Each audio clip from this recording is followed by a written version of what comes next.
Hey, it's Adam, Avalon Auto, Alpharetta, Georgia.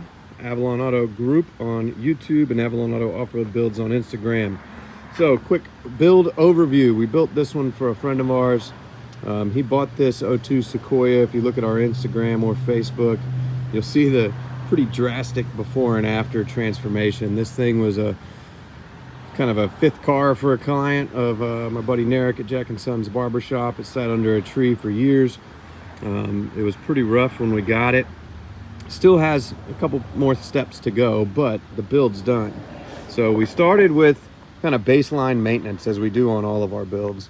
So this old Sequoia has 178,000 miles, but it's a one owner, clean Carfax, decent maintenance history, but obviously neglected over the last 4 or 5 years of its life. So we started just checking the engine out, making sure it was running like shit, had bad gas in it, a full tank of bad gas. So got that out, replaced fuel injectors, did full ace and timing kit, valve cover gaskets, spark plugs, some hoses that were dry rotted, lower ball joints we went ahead and replaced, OEM CV axles, Dobinson suspension, Freedom Off-Road upper control arms. This is a 2.5-inch lift kit. Dobinsons didn't have all, I think the rear springs were back ordered, so we partnered with First Gen Off-Road. I believe it's Josh out there, and he hooked us up with, the top hat mounts, the rear springs. They're Old Man Emu, but same rates as the Dobinson springs would have been. A couple other bits and pieces for the suspension. Let's see, TKO Fabrication did the slider install. They also did the suspension install, and rear axle seals were leaking. So they built a jig to do the rear axle seals, because those you have to press on the bearing. Went ahead and replaced the wheel bearing and everything else on that axle shaft. We did a Sherpa, I think it's called the Belford roof rack, which was a little more difficult to install on this one than the Sherpas I've installed on the GX 470s. Just the way the feet are and the angle of the roof, we kind of binding in places. I'm pretty sure we did it right, but it was kind of tricky to get it all lined up properly. But it came out really, really dope. Stealth Custom Series, -10 offset, Ray 10s and brushed copper. I had this set in stock for a while, was going to use it for a GX build.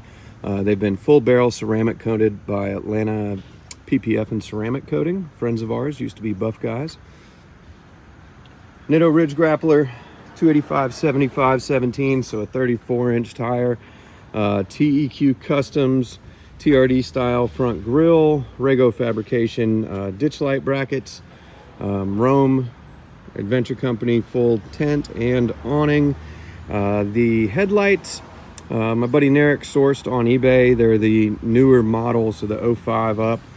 We did have to modify the inside housing, just cut open that and give it more space to sink in. There is going to be a gap on these newer style headlights unless you change that lower grille valance. Light bar installed, fog lights installed. Those are also eBay specials. Belt moldings are the next step. So if you know these belt moldings, they're a pain in the butt because the actual flap is built into this outer rubber that peels off. We're probably at some point going to do a full leather interior for this, or vinyl, but leather look interior on it. We've still got to replace the rear window regulator and motor. Got that ordered this morning off of Toyota. But again, full ace and timing kit. If you're doing a build, you want to baseline this thing first. Make sure it runs good. We had to change some injectors. Again, the spark plugs, valve cover gaskets, full timing kit, water pump, PCV valve. Lower ball joints were original, so we did go with the Sankey 555 Japanese lower ball joints on both sides. That is the OEM provider, so same as like a ace and timing kit. You want to get quality. We did get OEM axles from Toyota. They're budget axles, so I think it's called Service Right. Pretty much a Cardone in a Toyota box, I think. But these old ones, the OEM news, were back ordered and they didn't have any remans in stock. But this thing came out really nice. We also found a tire carrier that was actually off of a GX on Facebook Marketplace. I bought that and some other parts from a guy in like a package deal, and then had TKO Fabrication modify the latch just so it's more secure. Redid the studs on it so it would mount the full-size spare no problem. We are going to be getting a license plate relocation bracket for it, and then eventually he's going to do just a built-in rear tire carrier into the bumper. But sweet stance to this 02 Sequoia. Everything came out really nice on it. Paint on an 02 Sequoia that sat under a tree for years isn't great, but we did repaint the roof before we did the roof rack install. Repainted the hood, blended the fenders.